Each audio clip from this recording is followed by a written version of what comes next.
আসসালামু আলাইকুম রহমতুল্লাহ। আশা করছি সবাই ভালো আছেন।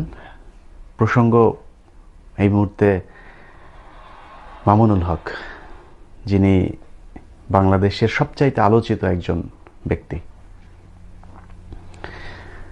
তো মামুনুল হক আজকে কিন্তু প্রথম তিনারা কিন্তু আন্দোলন শুরু করে নাই। মামুনুল হক হুজুরের যে যুব মজলিস বা হেফাজতে ইসলামের যতগুলো সংগঠন আছে, আমি হেফাজতে ইসলাম নামে কোনো সংগঠন আছে এটা শুনেছি হচ্ছে 2012-13 সালে, যখন আপনার 5ই মের ঘটনা হলো। এই ঘটনার ঠিক আগে তারা 13 দফা দিল, তখন আমি জানতে পারলাম যে এই নামে একটা সংগঠন আছে। আমি সত্যি কথা, আমি জানতাম না তার আগে। তো আমাদের দেশের যারা রাষ্ট্র পরিচালনা করে, যারা এই দেশের স্বাধীনতা যুদ্ধ এবং ইসলাম ধর্ম এই দুইটাকে মুখোমুখি দাঁড় করাতে চায়, তাদের একটা উদ্দেশ্য আছে। ধরুন 71-এর স্বাধীনতা যুদ্ধের আগ পর্যন্ত, ধরুন আপনাদের বাবা তো এখন শেখ মুজিবুর রহমান, শেখ মুজিবুর রহমানের একটা আন্দোলনের 6 দফা থেকে 6 দফাই তো হচ্ছে শেখ মুজিবের সবচাইতে বড় আন্দোলনের যে দফা, সেখানে কোথাও ইসলাম ধর্ম কিংবা সমাজতন্ত্র, পুঁজিবাদ কিংবা ধর্মনিরপেক্ষতার কথা এক জায়গায় ছোট করে উল্লেখ করা আছে কিনা আমাকে দেখাবেন। মুক্তিযুদ্ধের কোন মূলনীতির মধ্যে ছিল যে ধর্মনিরপেক্ষ রাষ্ট্র করতে হবে?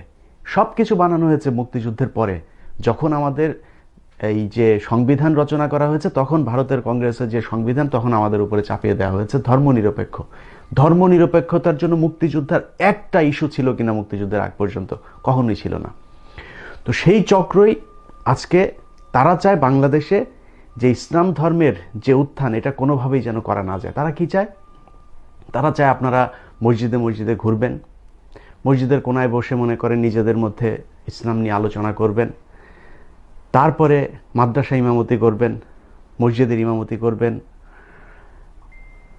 তারপরে হচ্ছে গিয়ে রাষ্ট্রীয় যে অনুষ্ঠান আছে সেই অনুষ্ঠানের মধ্যে প্রধানমন্ত্রী বিরাট বড় এক রাজ পরিবারের যে চেয়ার গিয়ে এভাবে চুপ করে দাঁড় করে থাকবে, দাঁড়িয়ে থেকে অনুষ্ঠানের শুরুতে নামকাওয়াস্তে আপনাকে 2-3টা আয়াত পড়ার সুযোগ দেওয়া হবে কোরআন শরীফের।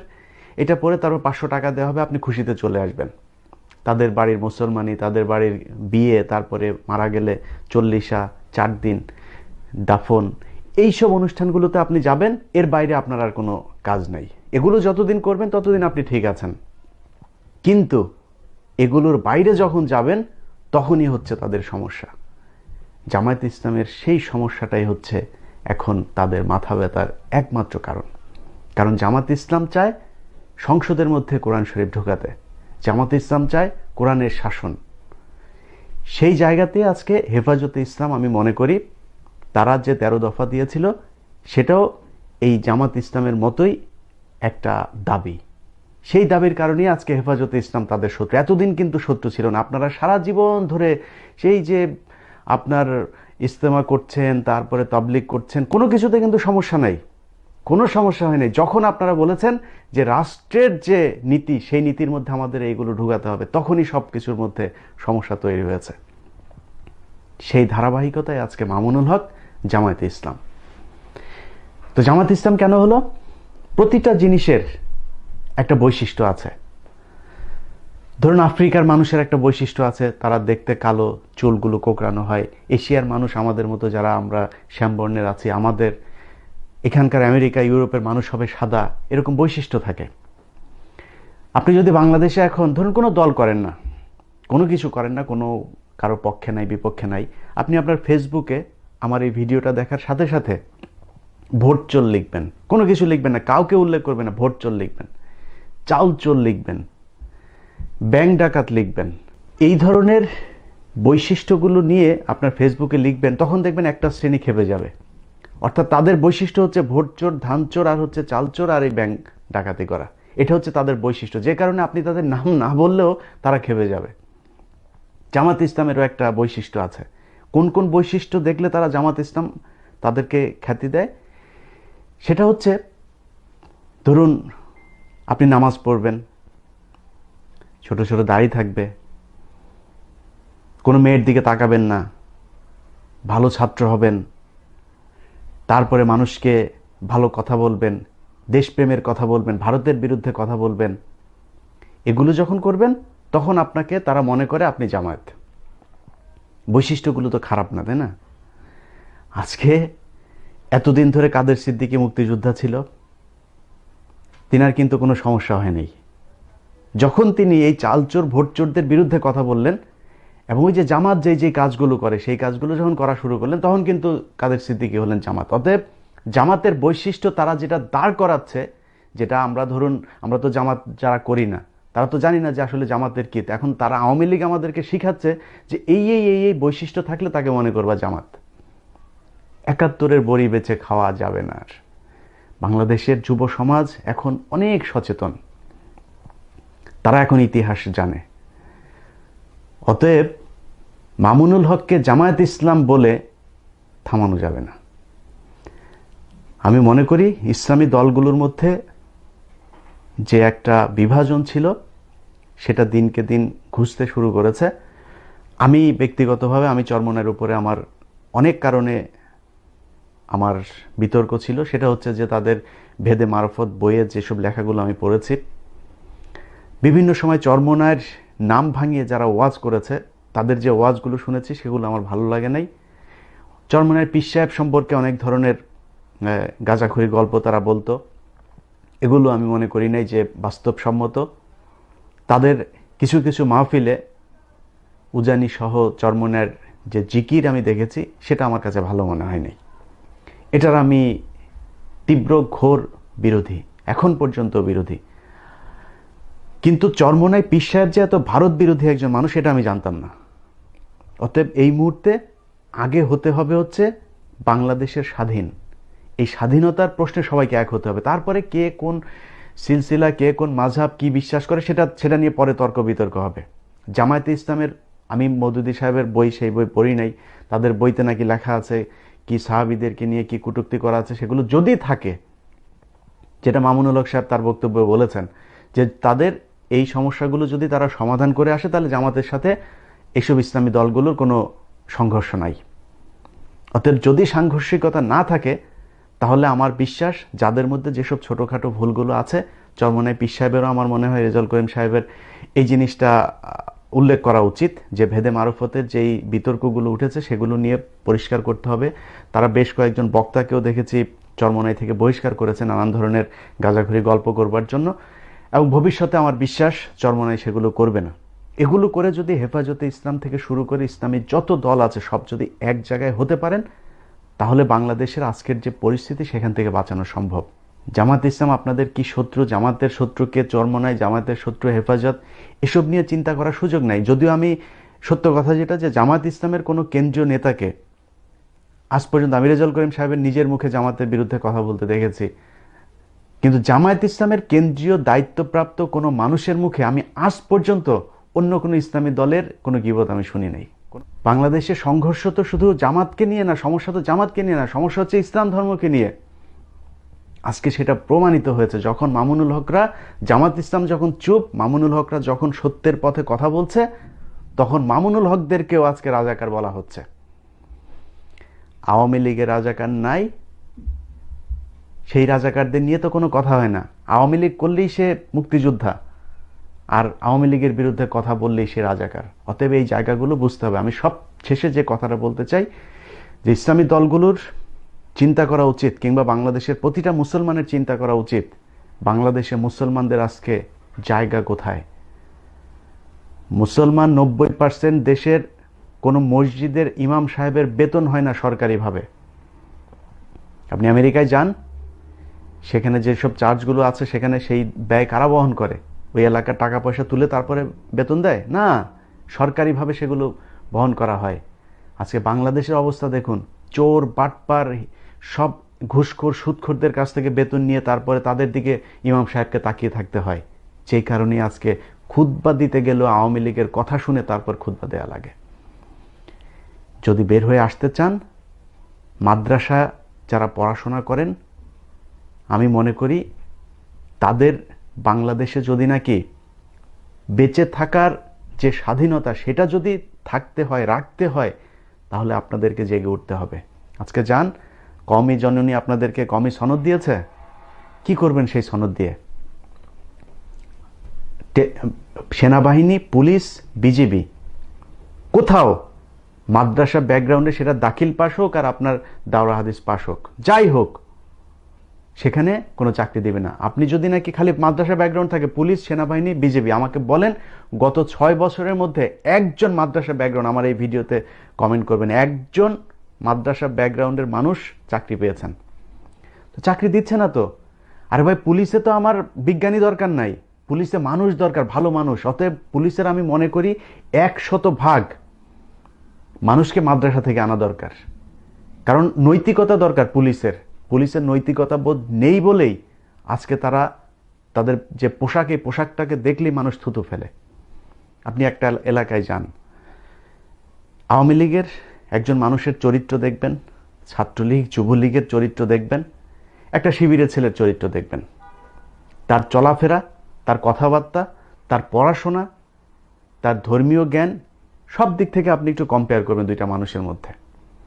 আপনি ভালো মেয়ে খুঁজছেন বিয়ে করার জন্য, যদি জানেন যে একটা মেয়ে ইসলামী ছাত্রী সংস্থা করে, শুধু করেই না, সমর্থক হলেই চলবে না, সে কোনো পদে আছে এবং খুবই ঘোরভাবে সেখানে সময় দেয়, তাকে চোখ বন্ধ করে বিয়ে করতে পারেন, চোখ বন্ধ করে তাকে বিয়ে করতে পারেন।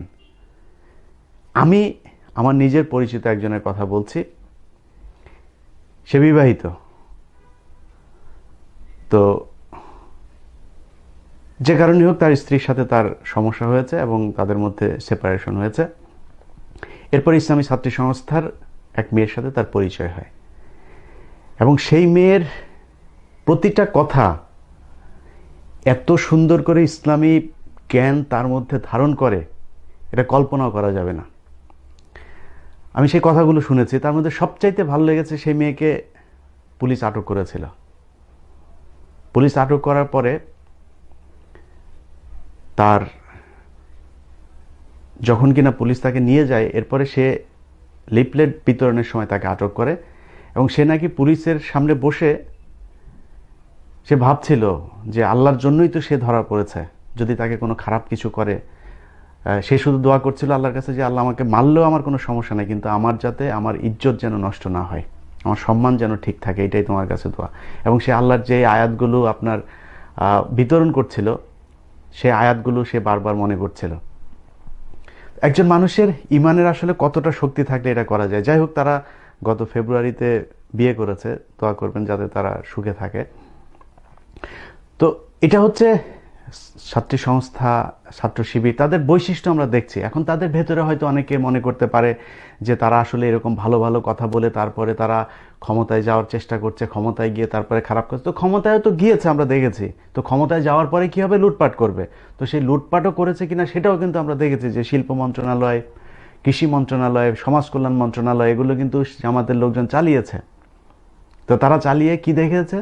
যে 111 এসেছে, 111-এ তাদের বিরুদ্ধে একমাত্র কোনো লুটপাটের কোনো পায়নি, কোনো ক্লু পায়নি, তারা কোনো দুর্নীতি করে নাই। তো এখন 71-এর মুক্তিযুদ্ধের যে বিষয় নিয়ে আজকে জামাত ইসলামকে একদম ইসলাম ধর্মই তাদের ঘাড়ে চাপিয়ে দেওয়া হয়েছে, সেই জায়গা খুব পরিষ্কার। এখন যদি এই মুহূর্তে কেউ যদি মেয়াদ উত্তীর্ণ গাঁজা না খায়, তাহলে তো পাকিস্তানের সাথে বাংলাদেশের আবার ফের আপনার একটা কোয়ালিশন, এটা তো সম্ভব না। মনে করেন যে কেউ চায়, মনে করেন আমি চাই, আমরা চাই, কেউ কেউ চায়, মনে করেন চায়, সম্ভব সেটা কোনোদিনও? কখনোই সম্ভব না। কিন্তু এটাকে নিয়ে তারা একটা রাজনীতি করতে চায়। কেন চায়? তাদের যে আদর্শগত পুঁজি তাদের রাজনীতিতে নাই। এখন এইটাই তারা পুঁজি হিসাবে তৈরি করেছে। আরেকটা কারণ আছে, যে ভারতের প্রতি তাদের যে ভালোবাসা, যেটা ভারতে এখন ভারতের মুসলমানদেরকে বলা হয় পাকিস্তান চলে যেতে, একই স্লোগান এখন বাংলাদেশে আওয়ামী লীগ দিচ্ছে। কেন দিচ্ছে? কারণ ওই যে যুদ্ধের সময় যারা সীমান্তের ওই পারে ছিল, তাদের জন্ম হয়েছে ওইখানে তখন। তো তাদের এই যে রক্তের একটা টান, কারণ বাবা তো তখন মুক্তিযুদ্ধে ছিল, মা ছিল ওইখানে, তো ওই জায়গায় আপনার বাচ্চা হলো। তো এবার বুঝুন যে ঘটনাটা কি। তো হিসাব মিলালে তাদের ওই রক্তের টান রয়ে গেছে, যে কারণে ভারত যাই করুক, এই যে এত লুটপাট করছে, এত অত্যাচার করছে, সীমান্তে মানুষ মারছে, আমাদের দেশের রাজনীতি, অর্থনীতি, সংস্কৃতি সবকিছু ধ্বংস করে দিচ্ছে, কোনো সমস্যা নাই তাদের। এটা হচ্ছে রক্তের টান। আরেকটা জিনিস ঠিক রাখতে হবে, সেটা হচ্ছে যে বর্তমান সময়ে আপনারা যে আন্দোলন করছেন, এই আন্দোলনকে বানচাল করার জন্য হিন্দুদের মন্দিরগুলোতে হামলা হতে পারে, ভাঙচুর হতে পারে। হিন্দু ভাইদের সাথে আমি ব্যক্তিগতভাবেও যে হিন্দুদেরকে যে একেবারে একপাক্ষিকভাবে ভারতীয় দালালদেরকে এনে বসানো হচ্ছে, সেটা আমি ঘোর বিরোধী। কিন্তু আমি ব্যক্তিগতভাবে অত্যন্ত অসাম্প্রদায়িক একজন মানুষ, এবং বাংলাদেশে হিন্দু মুসলিম একসাথে সম্প্রীতি বজায় রেখে থাকবে, এটা আমি চাই। যে কারণে হিন্দুদের মন্দিরের কোনো মূর্তি নিয়ে আমাদের কোনো সমস্যা নাই। যারা ইসলামী দলের লোকজন আছে তাদেরও কোনো সমস্যা নাই, সেটা পাহারা দেওয়ার দায়িত্ব আমাদের। কিন্তু মূর্তি আমাদের মুসলমানদের মুসলিম নাম ভাঙিয়ে তারপরে মূর্তি এনে দাঁড় করাবে, এটা করতে দেওয়া যাবে না। সমস্যাটা হচ্ছে সেটা। তো আমি হিন্দু ভাইদের প্রতি অনুরোধ থাকবে, যারা আসলেই সম্প্রীতি বজায় রাখতে চান, আপনারা এই জিনিসগুলো একটু খেয়াল রাখবেন, এবং ওইখানে যারা মুসলমান আছেন সজাগ থাকবেন, যাতে হিন্দুদের কোনো মন্দিরে যেন কেউ হামলা করতে না পারে। সেই সুযোগ সন্ধানীরা এটা করে তারপরে একটা দাঙ্গা বাঁধায়, তারপরে ভারত থেকে সেনাবাহিনী ঢুকাবে বাংলাদেশে। কারণ তাদের তো এখন বাংলাদেশের সেনাবাহিনী, বাংলাদেশের পুলিশ, বাংলাদেশের মানুষ, তাদের উপরে কোনো আস্থা নাই। তাদের আস্থা এখন সীমান্তের ওই পারে। সেটা যাতে করতে না পারে। সবাই ভালো থাকবেন। আল্লাহ হাফেজ।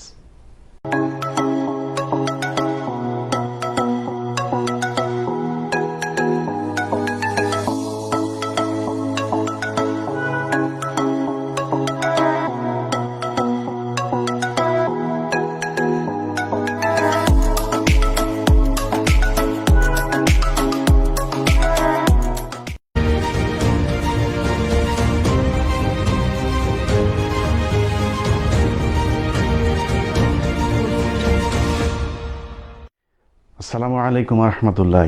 আশা করছি সবাই ভালো আছেন।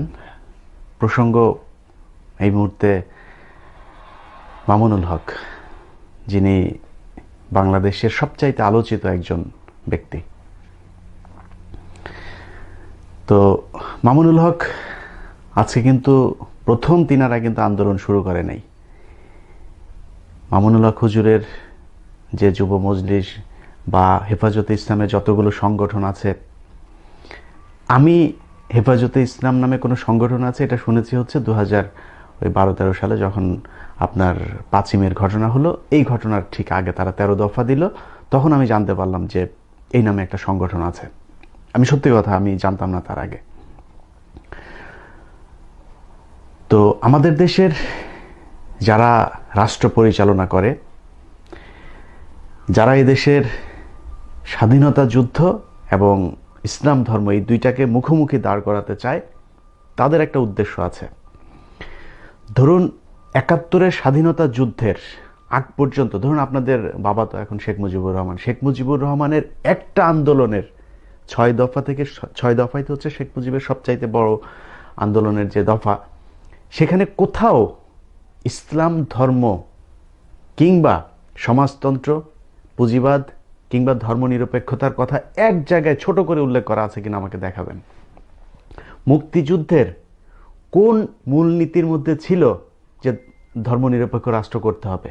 সব কিছু বানানো হয়েছে মুক্তিযুদ্ধের পরে, যখন আমাদের এই যে সংবিধান রচনা করা হয়েছে, তখন ভারতের কংগ্রেসের যে সংবিধান, তখন আমাদের উপরে চাপিয়ে দেওয়া হয়েছে ধর্মনিরপেক্ষতার জন্য মুক্তিযুদ্ধের একটা ইস্যু ছিল কিনা মুক্তিযুদ্ধের আগ পর্যন্ত? কখনোই ছিল না। তো সেই চক্রই আজকে তারা চায় বাংলাদেশে যে ইসলাম ধর্মের যে উত্থান, এটা কোনোভাবেই যেন করা না যায়। তারা কি চায়? তারা চায় আপনারা মসজিদে মসজিদে ঘুরবেন, মসজিদের কোনায় বসে মনে করেন নিজেদের মধ্যে ইসলাম নিয়ে আলোচনা করবেন, তারপরে মাদ্রাসা ইমামতি করবেন, মসজিদের ইমামতি করবেন, তারপরে হচ্ছে গিয়ে রাষ্ট্রীয় যে অনুষ্ঠান আছে সেই অনুষ্ঠানের মধ্যে প্রধানমন্ত্রী বিরাট বড় এক রাজ পরিবারের যে চেয়ার গিয়ে এভাবে চুপ করে দাঁড় করে থাকবে। দাঁড়িয়ে থেকে অনুষ্ঠানের শুরুতে নামকা ওয়াস্তে আপনাকে 2-3টা আয়াত পড়ার সুযোগ দেওয়া হবে কোরআন শরীফের। এটা পড়ে তারপর 500 টাকা দেওয়া হবে, আপনি খুশিতে চলে আসবেন।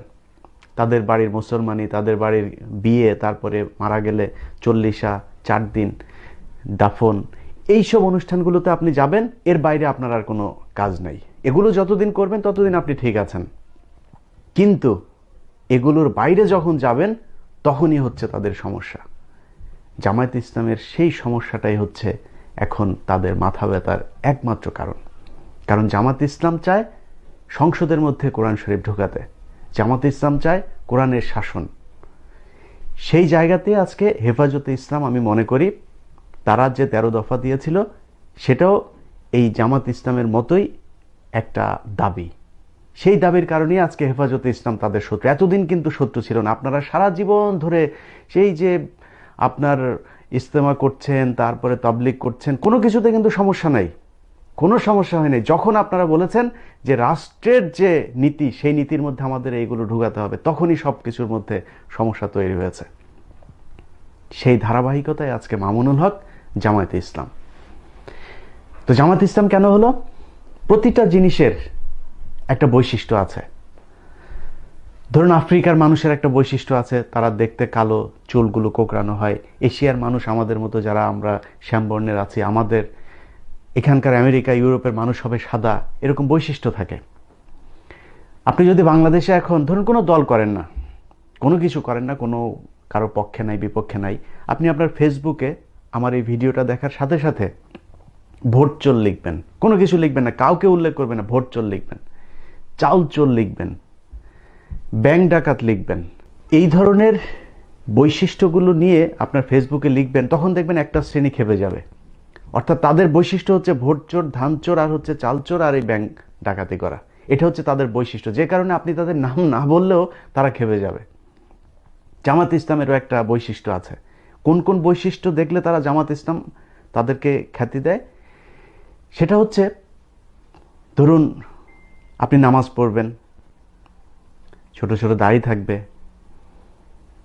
কোনো মেয়ের দিকে তাকাবেন না, ভালো ছাত্র হবেন, তারপরে মানুষকে ভালো কথা বলবেন, দেশপ্রেমের কথা বলবেন, ভারতের বিরুদ্ধে কথা বলবেন।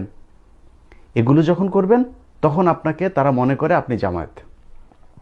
বৈশিষ্ট্যগুলো তো খারাপ না, তাই না? আজকে এতদিন ধরে কাদের সিদ্দিকী মুক্তিযোদ্ধা ছিল, তিনার কিন্তু কোনো সমস্যা হয়নি। যখন তিনি এই চালচোর ভোটচোরদের বিরুদ্ধে কথা বললেন এবং ওই যে জামাত যে কাজগুলো করে সেই কাজগুলো যখন করা শুরু করলেন, তখন কিন্তু কাদের সিদ্দিকী হলেন জামাত। অতএব জামাতের বৈশিষ্ট্য তারা যেটা দাঁড় করাচ্ছে, যেটা আমরা ধরুন, আমরা তো জামাত যারা করি না তারা তো জানি না যে আসলে জামাতের কী। এখন তারা আওয়ামী লীগ আমাদেরকে শিখাচ্ছে যে এই বৈশিষ্ট্য থাকলে তাকে মনে করবা জামাত।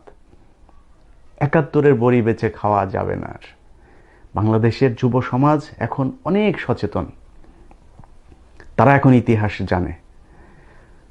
অতএব মামুনুল হককে জামায়াত ইসলাম বলে থামানো যাবে না। আমি মনে করি ইসলামী দলগুলোর মধ্যে যে একটা বিভাজন ছিল সেটা দিনকে দিন ঘুচতে শুরু করেছে। আমি ব্যক্তিগতভাবে আমি চরমনের উপরে আমার অনেক কারণে আমার বিতর্ক ছিল। সেটা হচ্ছে যে তাদের ভেদে মারফত বইয়ের যেসব লেখাগুলো আমি পড়েছি, বিভিন্ন সময় চরমনায়ের নাম ভাঙিয়ে যারা ওয়াজ করেছে তাদের যে ওয়াজগুলো শুনেছি সেগুলো আমার ভালো লাগে নাই। চরমনায়ের পীর সাহেব সম্পর্কে অনেক ধরনের গাঁজাখুরি গল্প তারা বলতো, এগুলো আমি মনে করি নাই যে বাস্তবসম্মত। তাদের কিছু কিছু মাহফিলে উজানি সহ চরমনায়ের যে জিকির আমি দেখেছি সেটা আমার কাছে ভালো মনে হয়নি। এটার আমি তীব্র ঘোর বিরোধী, এখন পর্যন্ত বিরোধী। কিন্তু চরমনায় পীর সাহেব যে এত ভারত বিরোধী একজন মানুষ এটা আমি জানতাম না। অতএব এই মুহূর্তে আগে হতে হবে হচ্ছে বাংলাদেশের স্বাধীন, এই স্বাধীনতার প্রশ্নে সবাইকে এক হতে হবে। তারপরে কে কোন সিলসিলা, কে কোন মাযহাব কি বিশ্বাস করে সেটা নিয়ে পরে তর্ক বিতর্ক হবে। জামায়াতে ইসলামের, আমি মওদুদী সাহেবের বই, সেই বই পড়ি নাই, তাদের বইতে নাকি লেখা আছে কি সাহাবীদেরকে নিয়ে কি কটূক্তি করা আছে, সেগুলো যদি থাকে, যেটা মামুনুল হক সাহেব তার বক্তব্যে বলেছেন যে তাদের এই সমস্যাগুলো যদি তারা সমাধান করে আসে তাহলে জামাতের সাথে এইসব ইসলামী দলগুলোর কোনো সংঘর্ষ নাই। অতএব যদি সাংঘর্ষিকতা না থাকে তাহলে আমার বিশ্বাস যাদের মধ্যে যেসব ছোটোখাটো ভুলগুলো আছে, চরমনায় পীর সাহেবেরও আমার মনে হয় রেজাউল করিম সাহেবের এই জিনিসটা উল্লেখ করা উচিত যে ভেদে মারফতের যেই বিতর্কগুলো উঠেছে সেগুলো নিয়ে পরিষ্কার করতে হবে। তারা বেশ কয়েকজন বক্তাকেও দেখেছি চরমনাই থেকে বহিষ্কার করেছে নানান ধরনের গাঁজাখুরি গল্প করবার জন্য, এবং ভবিষ্যতে আমার বিশ্বাস চরমনাই সেগুলো করবে না। এগুলো করে যদি হেফাজতে ইসলাম থেকে শুরু করে ইসলামী যত দল আছে সব যদি এক জায়গায় হতে পারেন, তাহলে বাংলাদেশের আজকের যে পরিস্থিতি সেখান থেকে বাঁচানো সম্ভব। জামাত ইসলাম আপনাদের কি শত্রু, জামাতের শত্রুকে চরমনাই, জামাতের শত্রু হেফাজত, এসব নিয়ে চিন্তা করার সুযোগ নাই। যদিও আমি সত্য কথা যেটা, যে জামাত ইসলামের কোনো কেন্দ্রীয় নেতাকে আজ পর্যন্ত আমি রেজাউল করিম সাহেবের নিজের মুখে জামাতের বিরুদ্ধে কথা বলতে দেখেছি, কিন্তু জামায়াত ইসলামের কেন্দ্রীয় দায়িত্বপ্রাপ্ত কোনো মানুষের মুখে আমি আজ পর্যন্ত অন্য কোনো ইসলামী দলের কোনো গীবত আমি শুনি নাই। বাংলাদেশে সংঘর্ষ তো শুধু জামাতকে নিয়ে না, সমস্যা তো জামাতকে নিয়ে না, সমস্যা হচ্ছে ইসলাম ধর্মকে নিয়ে। আজকে সেটা প্রমাণিত হয়েছে, যখন মামুনুল হকরা, জামাত ইসলাম যখন চুপ, মামুনুল হকরা যখন সত্যের পথে কথা বলছে, তখন মামুনুল হকদেরকেও আজকে রাজাকার বলা হচ্ছে। আওয়ামী লীগের রাজাকার নাই, সেই রাজাকারদের নিয়ে তো কোনো কথা হয় না। আওয়ামী লীগ করলেই সে মুক্তিযোদ্ধা, আর আওয়ামী লীগের বিরুদ্ধে কথা বললেই সে রাজাকার। অতএব এই জায়গাগুলো বুঝতে হবে। আমি সব শেষে যে কথাটা বলতে চাই, যে ইসলামী দলগুলোর চিন্তা করা উচিত, কিংবা বাংলাদেশের প্রতিটা মুসলমানের চিন্তা করা উচিত, বাংলাদেশে মুসলমানদের আজকে জায়গা কোথায়।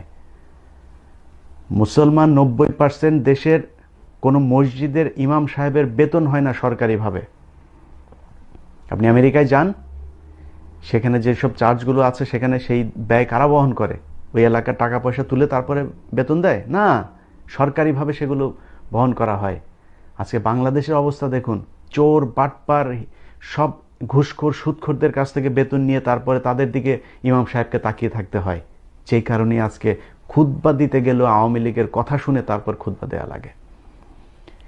যদি বের হয়ে আসতে চান, মাদ্রাসা যারা পড়াশোনা করেন, আমি মনে করি তাদের বাংলাদেশে যদি নাকি বেঁচে থাকার যে স্বাধীনতা, সেটা যদি থাকতে হয়, রাখতে হয়, তাহলে আপনাদেরকে জেগে উঠতে হবে। আজকে যান, কওমি জননী আপনাদেরকে কওমি সনদ দিয়েছে, কি করবেন সেই সনদ দিয়ে? সেনাবাহিনী, পুলিশ, বিজিবি, কোথাও মাদ্রাসা ব্যাকগ্রাউন্ডে, সেটা দাখিল পাস হোক আর আপনার দাওরা হাদিস পাস হোক, যাই হোক, সেখানে কোনো চাকরি দেবে না। আপনি যদি নাকি খালি মাদ্রাসা ব্যাকগ্রাউন্ড থাকে, পুলিশ, সেনাবাহিনী, বিজেপি, আমাকে বলেন গত 6 বছরের মধ্যে একজন মাদ্রাসা ব্যাকগ্রাউন্ড, আমার এই ভিডিওতে কমেন্ট করবেন, একজন মাদ্রাসা ব্যাকগ্রাউন্ডের মানুষ চাকরি পেয়েছেন। তো চাকরি দিচ্ছে না তো। আরে ভাই, পুলিশে তো আমার বিজ্ঞানী দরকার নাই, পুলিশে মানুষ দরকার, ভালো মানুষ। অতএব পুলিশের আমি মনে করি 100% মানুষকে মাদ্রাসা থেকে আনা দরকার। কারণ নৈতিকতা দরকার পুলিশের। পুলিশের নৈতিকতা বোধ নেই বলেই আজকে তারা তাদের যে পোশাক, এই পোশাকটাকে দেখলেই মানুষ থুতু ফেলে। আপনি একটা এলাকায় যান, আওয়ামী লীগের একজন মানুষের চরিত্র দেখবেন, ছাত্রলীগ, যুবলীগের চরিত্র দেখবেন, একটা শিবিরের ছেলের চরিত্র দেখবেন, তার চলাফেরা, তার কথাবার্তা, তার পড়াশোনা, তার ধর্মীয় জ্ঞান, সব দিক থেকে আপনি একটু কম্পেয়ার করবেন দুইটা মানুষের মধ্যে। আপনি ভালো মেয়ে খুঁজছেন বিয়ে করার জন্য, যদি জানেন যে একটা মেয়ে ইসলামী ছাত্রী সংস্থা করে, শুধু করেই না, সমর্থক হলেই চলবে না, সে কোনো পদে আছে এবং খুবই ঘোরভাবে সেখানে সময় দেয়, তাকে চোখ বন্ধ করে বিয়ে করতে পারেন, চোখ বন্ধ করে তাকে বিয়ে করতে পারেন। আমি আমার নিজের পরিচিত একজনের কথা বলছি, সে বিবাহিত। তো যে কারণে হোক, তার স্ত্রীর সাথে তার সমস্যা হয়েছে এবং তাদের মধ্যে সেপারেশন হয়েছে। এরপর ইসলামী ছাত্রী সংস্থার এক মেয়ের সাথে তার পরিচয় হয়, এবং সেই মেয়ের প্রতিটা কথা এত সুন্দর করে ইসলামী জ্ঞান তার মধ্যে ধারণ করে, এটা কল্পনাও করা যাবে না। আমি সেই কথাগুলো শুনেছি। তার মধ্যে সবচাইতে ভালো লেগেছে, সেই মেয়েকে পুলিশ আটক করেছিল। পুলিশ আটক করার পরে তার যখন কিনা পুলিশ তাকে নিয়ে যায়, এরপরে সে লিফলেট বিতরণের সময় তাকে আটক করে, এবং সে নাকি পুলিশের সামনে বসে সে ভাবছিল যে আল্লাহর জন্যই তো সে ধরা পড়েছে, যদি তাকে কোনো খারাপ কিছু করে। সে শুধু দোয়া করছিল আল্লাহর কাছে যে আল্লাহ আমাকে মারলেও আমার কোনো সমস্যা নেই, কিন্তু আমার যাতে আমার ইজ্জত যেন নষ্ট না